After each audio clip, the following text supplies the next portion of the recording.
Welcome to California Edition. My name is Brad Pomerance. Election 2014 is in the books. Whew, what a relief that is.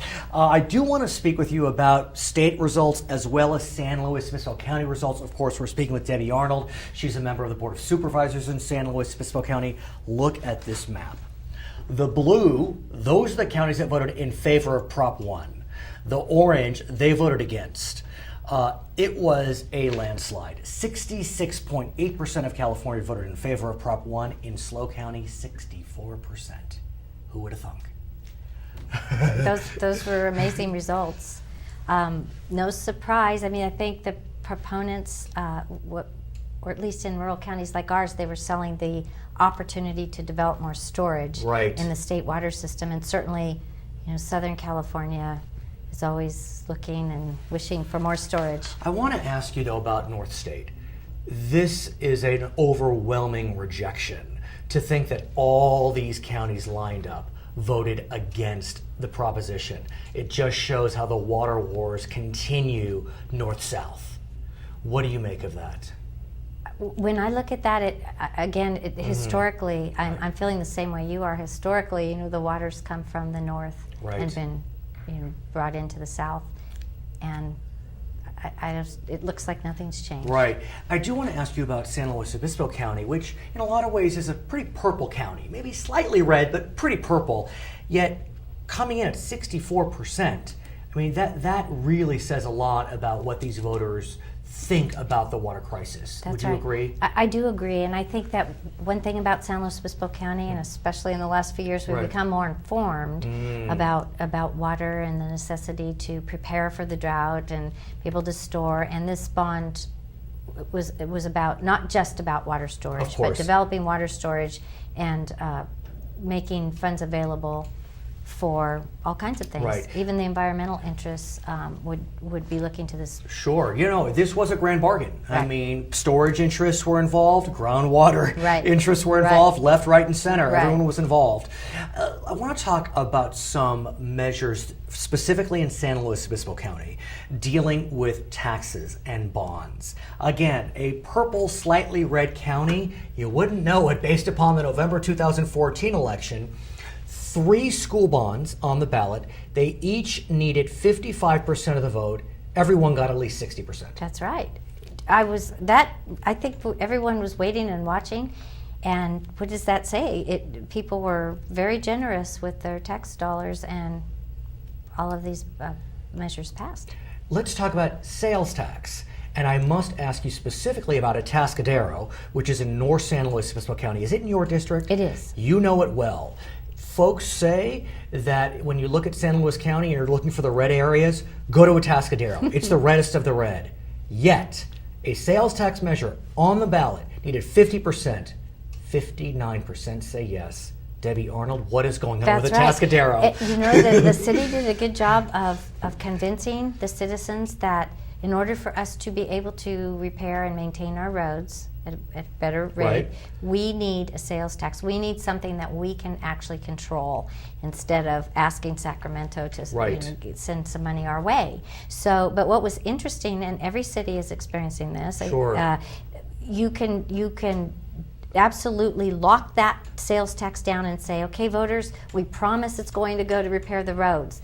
But then that requires a 2/3 vote. And what happened in Grover Beach when that happened? It looks like they may fall short by designating the money, but in a way, the voters, you would think that they would want to be assured that. It is odd, and I think we've spoken about this. In California, if the tax is general, 50+1.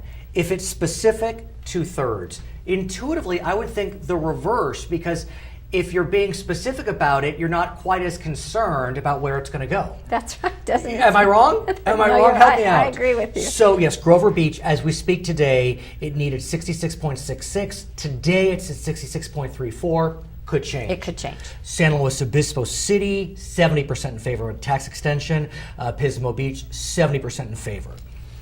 You know this maybe better than most because you ran for supervisor, I guess it's now 6 years ago. 2008. And lost by how many votes? Less than 300. Yeah, out of thousands that were counted. That's right. You came back and took out the guy that beat you the first time. In Paso Robles, There is an election going on today. It's happened, obviously. 2 slots on the city council are up. Between second and third place, 7 votes.